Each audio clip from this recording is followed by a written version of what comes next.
उदयपुर में कमीशन के चक्कर में एम्बुलेंस चालक द्वारा मरीज को बिना पंजीयन के अस्पताल में ले जाने का सनसनीखेज मामला सामने आया है।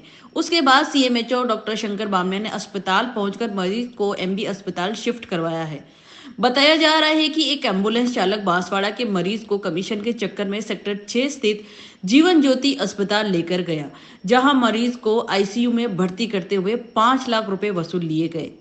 सीएमएचओ डॉक्टर बामनिया ने बताया कि एक मरीज के साथ धोखाधड़ी की सूचना पर वे जीवन ज्योति अस्पताल पहुंचे तो पता लगा कि संचालक के पास हॉस्पिटल का रजिस्ट्रेशन भी नहीं है।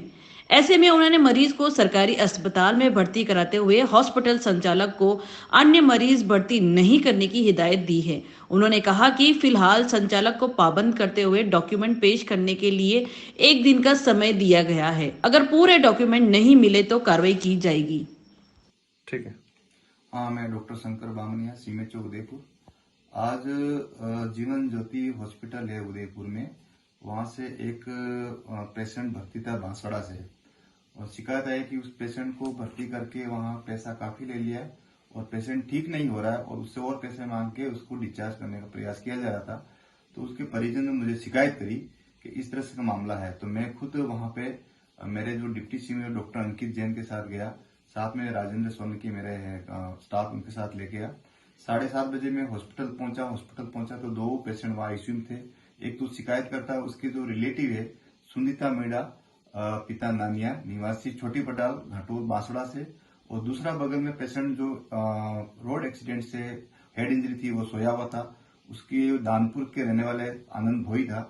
उन दोनों पेशेंटों ने वहां इलाज कराया और इलाज कराने के बाद वहां उन्होंने पैसे ले लिए और पैसे लेने के बाद इनका इलाज भी चल रहा था, लेकिन ये शिकायत थी कि पैसे लेने के बाद वो डिस्चार्ज कर रहे थे। जब मैं तहकीकात करी हॉस्पिटल की तो वहां ये हॉस्पिटल पंजीयन नहीं था, बिना पंजीकृत से चल रहा था और उसकी तहकीकात करने पर 4 महीने से उसका पंजीयन नहीं था। तब जाके वहां के स्टाफ के बारे में पूछा, वहां के चिकित्सक के बारे में पूछा, कोई जवाब ढंग से नहीं मिला। पंजीयन रजिस्टर मांगा तो वो नहीं मिला। इसके बाद उनके खिलाफ हमने जो मैनेजर थे उनको लताड़ लगाई, कोई चिकित्सक नहीं था।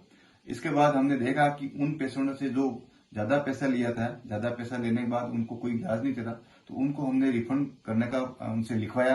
कल उनको रिफंड करा के उनको राजकीय चिकित्सालय महाराणा भोपाल चिकित्सालय में उसको रेफर कर दिया जाएगा।